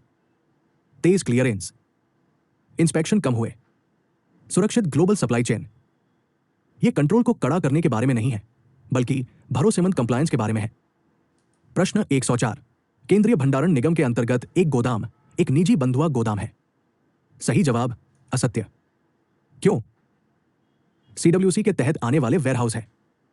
सार्वजनिक बंधुआ गोदाम प्राइवेट बॉन्डेड वेयरहाउस सेक्शन 58 के तहत प्राइवेट एंटिटी के मालिकाना हक में। याददाश्त की ट्रिक CWC सार्वजनिक, निजी मालिक निजी बॉन्डेड गोदाम। Q105 कस्टम्स एक्ट के सेक्शन 28 के तहत ड्यूटी मांगने के लिए सही ऑफिसर कौन है? सही जवाब उप आयुक्त बटा सहायक आयुक्त। क्यों? धारा 28 अधिकृत करती है। प्रॉपर ऑफिसर जिसे CBIC नोटिफिकेशन के जरिए बताया गया है। प्रैक्टिस और एग्जाम में कस्टम्स के DCAC को सही अधिकारी माना जाता है। कैनन इंडिया केस के बाद सही अधिकारी को अधिकार क्षेत्र सौंपा जाना चाहिए। प्रश्न 106 एंटी डंपिंग शुल्क किस दर से लगाया जाता है? सही कानूनी स्थिति डंपिंग के मार्जिन के बराबर। कानूनी आधार सीमा शुल्क शुल्क अधिनियम 1975 की धारा 9A(1) डंपिंग मार्जिन सामान्य मूल्य निर्यात मूल्य। एंटी डंपिंग ड्यूटी डंपिंग के मार्जिन से ज्यादा नहीं हो सकती। आपका चुना हुआ जवाब सही है। क्विज मार्किंग गलत लग रही है। प्रश्न 107 सीमा शुल्क अधिनियम 1962 की धारा 25B के अंतर्गत छूट अधिसूचना के लिए शर्त। सही जवाब सामान को रिपेयर, आगे की प्रोसेसिंग या मैन्युफैक्चरिंग के बाद सही ऑफिसर के लेट एक्सपोर्ट ऑर्डर देने की तारीख से 12 महीने के अंदर इंडिया में दोबारा इंपोर्ट किया जाना चाहिए। कानूनी आधार धारा 25B सीमा शुल्क अधिनियम 1962 तय समय सीमा 12 महीने कमिश्नर द्वारा बढ़ाया जा सकता है। आपका चुना हुआ जवाब सही है। क्विज मार्किंग गलत है। Q.108 अगर provisional anti dumping duty final duty से कम थी तो क्या सरकार अंतर वसूल सकती है? सही जवाब असत्य।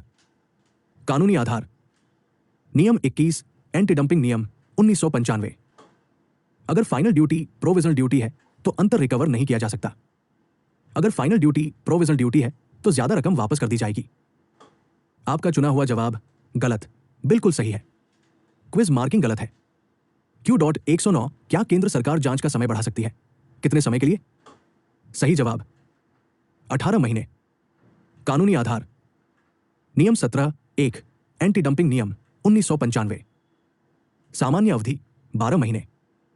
18 महीने तक बढ़ाया जा सकता है, 9 महीने नहीं। आपका चुना हुआ जवाब 9 महीने गलत है। सही विकल्प 18 महीने होना चाहिए। Q110 इंपोर्टर्स और एक्सपोर्टर्स के लिए ईओ स्टेटस की कौन सी कैटेगरी नहीं है? विकल्प AOT 1, AOLO, AOT 2, AOT 3। सही उत्तर AOLO। स्पष्टीकरण भारतीय अधिकृत आर्थिक ऑपरेटर AEO कार्यक्रम के तहत इंपोर्टर्स बटा एक्सपोर्टर्स के लिए वैलिड कैटेगरी है AOT 1, AOT 2, AOT 3।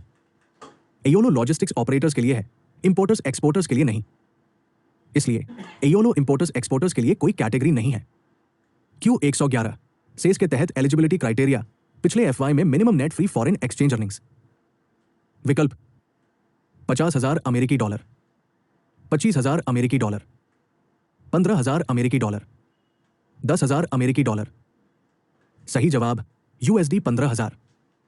स्पष्टीकरण FTP के तहत भारत से सर्विस एक्सपोर्ट स्कीम सेस के अनुसार minimum net free foreign exchange NFFE जरूरी।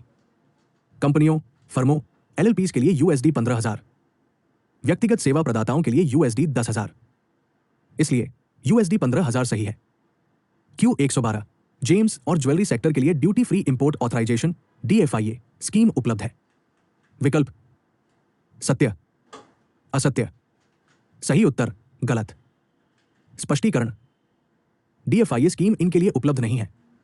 रत्न एवं आभूषण क्षेत्र, जेम्स और ज्वेलरी सेक्टर में अलग अलग स्कीम है, जैसे रत्नों के लिए अग्रिम प्राधिकरण, रिप्लेनिशमेंट स्कीम वगैरह। आत्मकथन असत्य है। प्रश्न 113 DFIA के मामले में न्यूनतम मूल्य संवर्धन। विकल्प 15%, 25%, 20%, 10%। सही उत्तर 20%। स्पष्टीकरण FTP प्रोविजन के अनुसार DFIA के तहत न्यूनतम मूल्य संवर्धन 20%। यह एक स्टैंडर्ड एग्जाम सवाल है। Q114 खाने पीने के सामान का इंपोर्ट कम से कम वैलिड शेल्फ लाइफ। सही जवाब 0.6 60%। स्पष्टीकरण DGFT बटा FSSAI की इंपोर्ट शर्तों के अनुसार इंपोर्ट के समय खाने पीने की चीजों की ओरिजिनल शेल्फ लाइफ कम से कम 60% बची होनी चाहिए। यह एक स्टैंडर्ड एग्जाम टेस्टेड फैक्ट है। आपका जवाब सही था, प्लेटफॉर्म की वजह से गलती हुई। Q115 वेयरहाउस बॉन्ड राशि।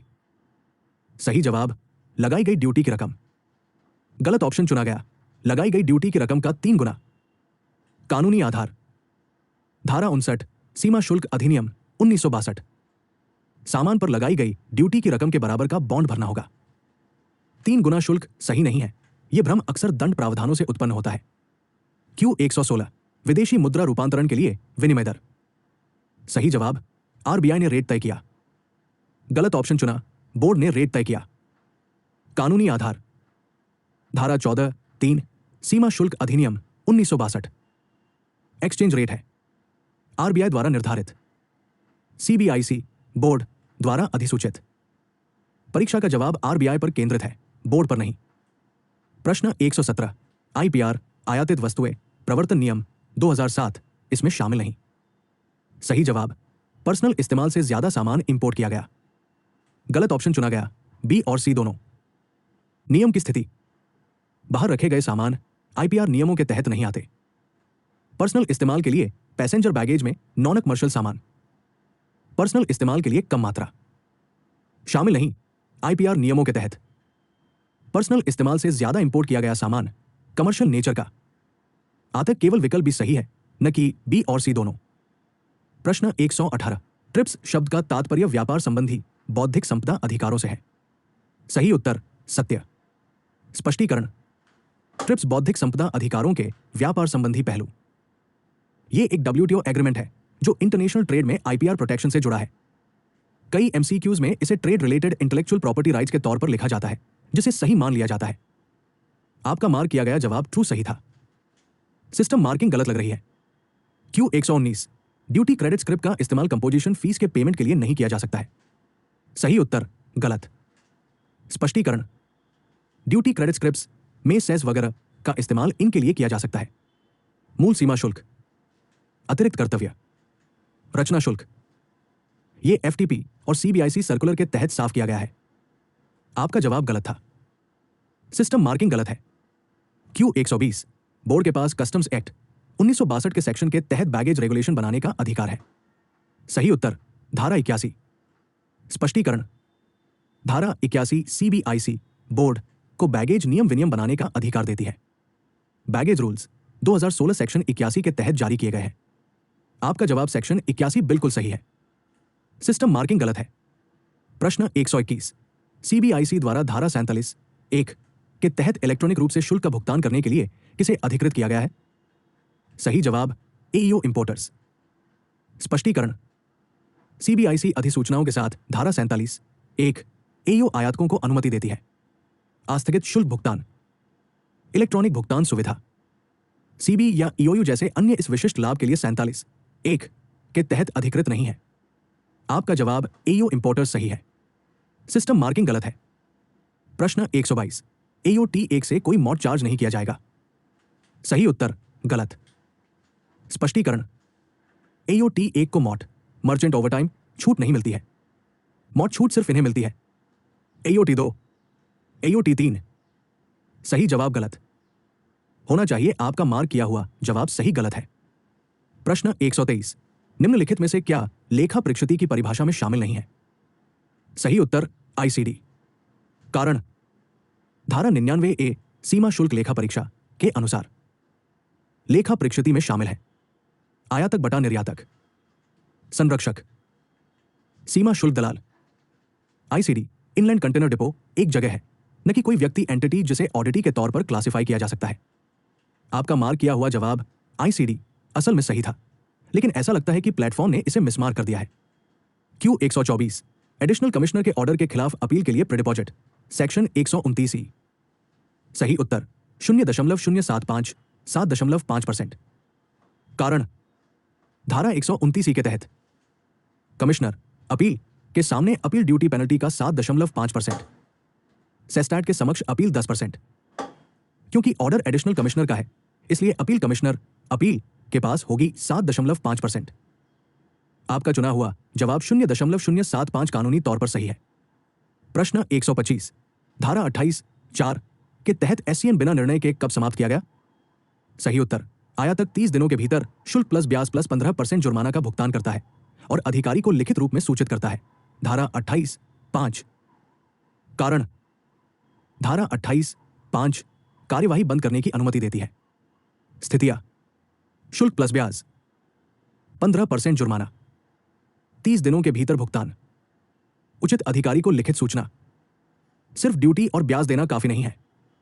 आपका चुना हुआ जवाब कानून के हिसाब से सही है। क्यू 126 कौन सा नियम रूल 7 और रूल 8 के बीच ऑर्डर को उलटने की इजाजत देता है? सही उत्तर नियम 9। कारण, सीमा शुल्क मूल्यांकन आयातित वस्तुओं के मूल्य का निर्धारण नियम 2007 के तहत। सामान्य अनुक्रम नियम 3, 4, 5, 6, 7, 8, 9। अगर जरूरत हो तो रूल 9 साफ तौर पर रूल 7 डिडक्टिव और रूल 8 कंप्यूटेड के बीच एप्लीकेशन को उलटने की इजाजत देता है। आत नियम 9 सही उत्तर है। प्र 127 इंपोर्टर एक्सपोर्टर को गलत रिफंड के मामले में डिमांड नोटिस जारी करने की सही तारीख है। सही जवाब रिफंड की तारीख। स्पष्टीकरण, कस्टम्स एक्ट 1962 के सेक्शन 28 एक्सप्लेनेशन 1 के अनुसार जहां ड्यूटी गलती से रिफंड कर दी गई है वहां संबंधित तारीख यह है: धन वापसी की तिथि, रिफंड ऑर्डर की तारीख, चेक मिलने की तारीख या कम्युनिकेशन की तारीख नहीं। प्र 128 चमड़े के सामान के इंपोर्ट के लिए नो ऑब्जेक्शन सर्टिफिकेट एनओसी कौन देता है? सही उत्तर वाइल्ड लाइफ रीजनल ऑफिस। स्पष्टीकरण, लेदर खासकर विदेशी जानवरों से बना का इंपोर्ट इन चीजों से कंट्रोल होता है। वन्य जीवन संरक्षण अधिनियम 1972 साइट्स विनियम। इसलिए wildlife crime control bureau बटा regional wildlife authority NOC जारी करती है। एम्बेसी चैम्बर ऑफ कॉमर्स का इसमें कोई रोल नहीं है। प्र 129 सेक्शन 82 के तहत इंपोर्टर को पोस्ट या कुरियर से इंपोर्ट किए गए सामान को क्लियर करने के लिए फॉर्म में एक डिक्लेरेशन फाइल करना जरूरी है। सही जवाब, सामान के साथ लगे लेबल को एंट्री माना जाता है। स्पष्टीकरण, कस्टम्स एक्ट 1962 का सेक्शन 82 पोस्ट से इंपोर्ट एक्सपोर्ट से जुड़ा है। नॉर्मल तरीके से कोई बिल ऑफ एंट्रीफाई नहीं किया जाता है। पोस्टल आर्टिकल से जुड़ा लेबल बटा घोषणा एंट्री मानी जाती है। यह एक बार बार टेस्ट किया जाने वाला टेक्निकल एमसीक्यू है। प्र 130, कस्टम्स एक्ट 1962 के किन नियमों के तहत कोई कंसाइनर या कंसाइनी पोस्ट या कुरियर से इंपोर्ट किए गए सामान के बारे में घोषणा करता है? सही उत्तर, धारा 82। स्पष्टीकरण, सेक्शन 82 खास तौर पर इन पर कंट्रोल करता है। घोषणा, आकलन, डाक आयात निर्यात की मंजूरी। अन्य खंड 77, 79, 46, 50 सामान्य कार्गो क्लियरेंस से संबंधित है, डाक लेखों से नहीं। प्रश्न 131, ड्यूटी ड्रॉबैक का अनंतिम अनुदान। सवाल, ब्रांड रेट या ड्रॉबैक अमाउंट की मंजूरी मिलने तक जमानत सिक्योरिटी के साथ बॉन्ड देने पर ड्यूटी ड्रॉबैक प्रोविजनली दी जा सकती है। सही उत्तर, नियम 6(1). क्यों? सीमा शुल्क और केंद्रीय उत्पाद शुल्क वापसी नियम 2017 के नियम 6(1) में विशेष रूप से अनंतिम वापसी का प्रावधान है।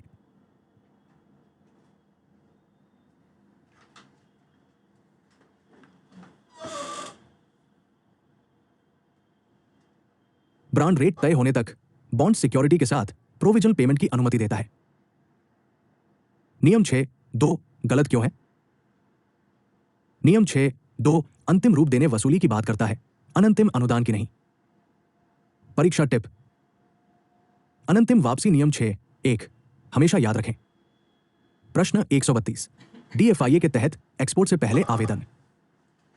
कथन, डीएफआईए के तहत एक्सपोर्ट करने से पहले संबंधित रीजनल अथॉरिटी के पास एप्लीकेशन फाइल करना होगा। सही उत्तर, गलत। क्यों? डीएफआईए स्कीम के तहत पहले एक्सपोर्ट किया जा सकता है और डीएफआईए एप्लीकेशन बाद में फाइल की जा सकती है। प्री एक्सपोर्ट एप्लीकेशन जरूरी नहीं है, एडवांस ऑथराइजेशन के उल्टा। परीक्षा टिप, एडवांस ऑथराइजेशन पहले से अप्लाई करने पर डीएफआईए एक्सपोर्ट के बाद अप्लाई करने की इजाजत है। क्यू 133, गलत बयानी के कारण एडवांस रूलिंग को अमान्य घोषित किया गया। कथन, तथ्यों को गलत तरीके से पेश करने के कारण सेक्शन 28 के तहत एडवांस रूलिंग को अमान्य घोषित किया जा सकता है। सही उत्तर, गलत। क्यों? धारा 28 के अग्रिम निर्णय की प्रयोज्यता से संबंधित है।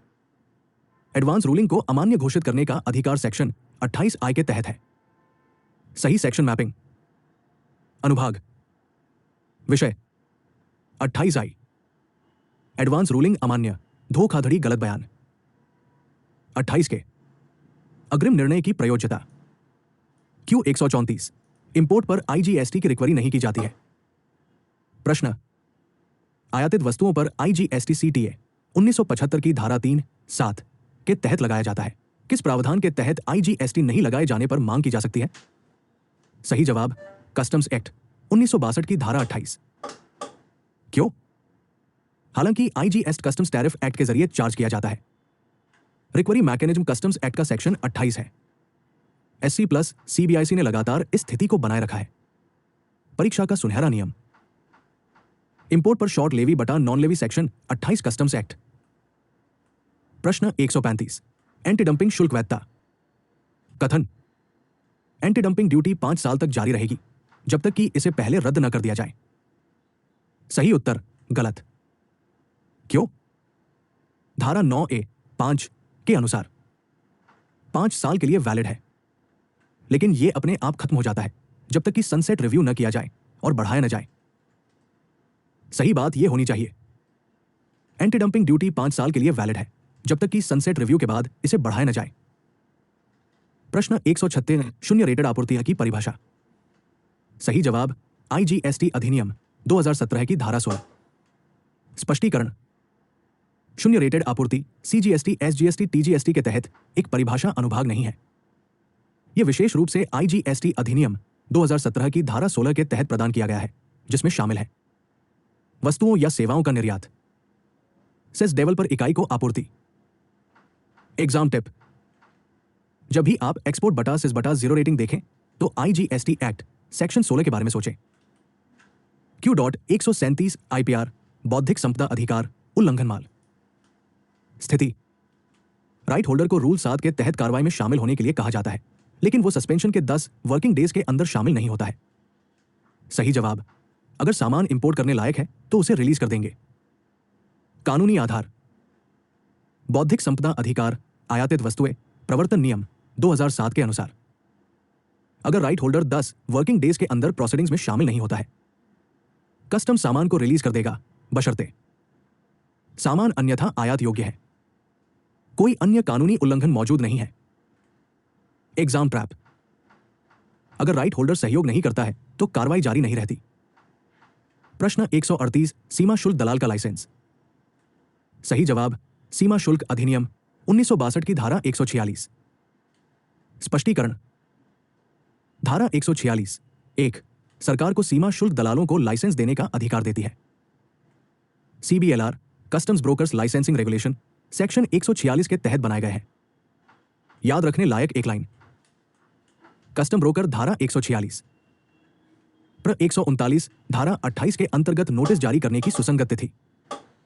मामला: शुल्क नहीं लगाया गया बटा कम लगाया गया बटा भुगतान नहीं किया गया बटा कम भुगतान किया गया बटा ब्याज नहीं लिया गया। सही जवाब: जिस तारीख को आउट चार्ज दिया गया था। स्पष्टीकरण: कस्टम्स एक्ट के सेक्शन 28 के एक्सप्लेनेशन के अनुसार घरेलू इस्तेमाल के लिए क्लियर किए गए सामान के लिए संबंधित तारीख आउट चार्ज ऑर्डर की तारीख, सेल्फ असेसमेंट की तारीख या ऑफिसर की जानकारी नहीं। परीक्षा का पसंदीदा concept out charge date section 28 के तहत लिमिटेशन को ट्रिगर करती है। Q 140 डेजिग्नेटेड अथॉरिटी द्वारा एंटी डंपिंग जांच पूरी करने की समय सीमा। सही जवाब: 1 साल 6 महीने तक बढ़ाया जा सकता है। स्पष्टीकरण: सीमा शुल्क टैरिफ एंटी डंपिंग शुल्क की पहचान, मूल्यांकन और संग्रहण नियम 1995 के नियम 17 के अनुसार जांच 1 साल के अंदर पूरी हो जाएगी। केंद्र सरकार 6 महीने का एक्सटेंशन दे सकती है।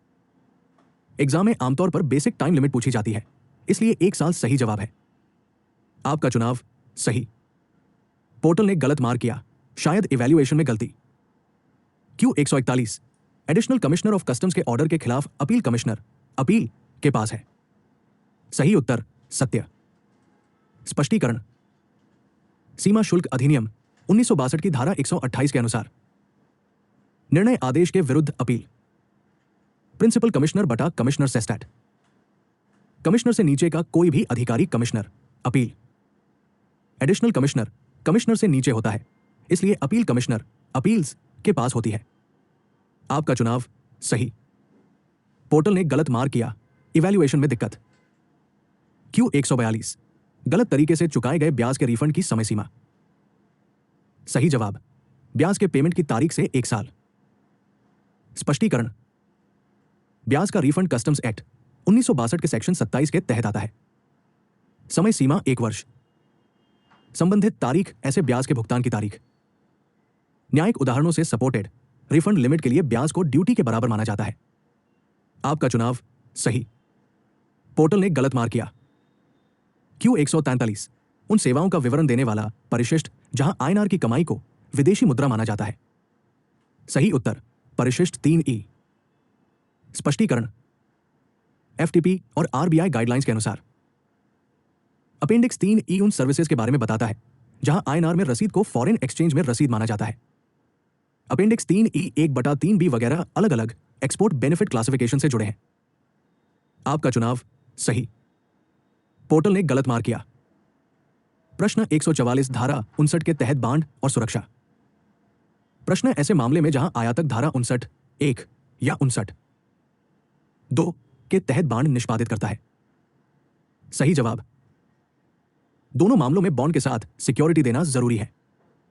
कानूनी आधार: धारा 59 1 माल का भंडारण, धारा 59 2 गोदाम में रखे माल के लिए बांड का निष्पादन, धारा 59 3 सक्षम अधिकारी को बांड के अतिरिक्त सुरक्षा की मांग करने का अधिकार देती है। इसलिए दोनों मामलों में सुरक्षा पर जोर दिया जा सकता है, यह अधिकारी की मर्जी पर निर्भर करता है। प्रश्न 145 सिगरेट का वर्गीकरण। सवाल: सिगरेट को कस्टम्स टैरिफ एक्ट 1975 के पहले शेड्यूल के किस चैप्टर के तहत क्लासिफाई किया गया है? आपका मार्क चैप्टर 24 असल में सही है, लेकिन प्लेटफॉर्म मार्किंग में गलती हो सकती है। सही जवाब अध्याय 24। स्पष्टीकरण। अध्याय 24 तंबाकू और निर्मित तंबाकू के विकल्प। सिगरेट HSN 2402 के अंतर्गत आती है। अगर फ्लेक्सीक्विज ने गलत मार्क किया है तो यह प्लेटफॉर्म की गलती है, आपकी नहीं। प्रश्न 146। आयात के समय खाद्य लेबलिंग का गैरानुपालन। सवाल, अगर इंपोर्टेड फूड प्रोडक्ट्स लेबलिंग की जरूरतों को पूरा नहीं करते हैं तो इंपोर्टर सेक्शन के तहत बिल दिखा सकता है। सही जवाब धारा 46 के तहत वेयरहाउसिंग बिल ऑफ एंट्री। स्पष्टीकरण। इंपोर्टर ने वेयरहाउसिंग BOE सेक्ट 46 फाइल किया। माल गोदाम में ले जाया गया। घर पर इस्तेमाल के लिए क्लियरेंस से पहले लेबलिंग की इजाजत है। FSSAI प्लस कस्टम्स सर्कुलर द्वारा समर्थित। जब तक लेबलिंग नियमों के मुताबिक न हो, घर पर BOE इस्तेमाल करने की इजाजत नहीं है। प्रश्न 147। निर्यात वस्तुओं के लिए समय विस्तार धारा 74। सवाल, सही कारण बताने पर बोर्ड सेक्शन 74 के तहत एक्सपोर्ट के लिए सामान भेजने की टाइम लिमिट कितनी बढ़ा सकता है? तय महीने गलत है। सही जवाब जैसा उचित समझा जाए। कानूनी आधार धारा 74 1 प्रावधान। टाइम लिमिट बढ़ाना अपनी मर्जी से है, फिक्स नहीं है, इसलिए कानून में कोई खास महीने नहीं बताए गए हैं। 148-35 दिनों के भीतर AOT2 को धन वापसी। सवाल, AOT2 का रिफंड डॉक्यूमेंट्स मिलने की तारीख से 45 दिनों में दिया जाएगा। सही जवाब असत्य। क्यों? AO प्रोग्राम CBIC सर्कुलर के तहत। वर्ग धन वापसी समय सीमा AOT2 30 दिन, AOT1 45 दिन, गैरियो 60 दिन। 45 दिन का लाभ AOT1 पर लागू होता है, AOT2 पर नहीं। प्रश्न 149। सीमा शुल्क के लिए लेखांकन संख्यात्मक कोड। प्रश्न, कस्टम ड्यूटी के लिए अकाउंटिंग न्यूमेरिकल कोड बताएं। सही जवाब कोड 0037 गलत है। सही कोड 0038। स्पष्टीकरण। CBIC अकाउंटिंग क्लासिफिकेशन के अनुसार कोड उद्देश्य 0037, आयात पर IGST 0038, मूल सीमा शुल्क BCD 0039, अन्य सीमा शुल्क रसीदें, इसलिए कस्टम ड्यूटी कोड 0038। प्रश्न 150। कुरियर के माध्यम से अग्रिम प्राधिकरण के तहत आयात। प्रश्न, एडवांस ऑथराइजेशन के तहत सामान कुरियर मोड से इंपोर्ट किया जा सकता है। सही जवाब असत्य। कारण, FTP और कुरियर इंपोर्ट्स इलेक्ट्रॉनिक डिक्लेरेशन और प्रोसेसिंग रेगुलेशंस के अनुसार कुरियर मोड से एडवांस ऑथराइजेशन इंपोर्ट की इजाजत नहीं है। उन्हें सही बिल ऑफ एंट्री के साथ नॉर्मल कस्टम पोर्ट से क्लियर किया जाना चाहिए। कुरियर मोड सिर्फ कुछ कैटेगरी तक ही सीमित है, इंपोर्ट तक नहीं। अगर आपको यह वीडियो मददगार लगा हो तो कृपया इसे लाइक, शेयर और सब्सक्राइब करें। जल्द ही फिर मिलेंगे। Q1 कन्वेंसा की परिभाषा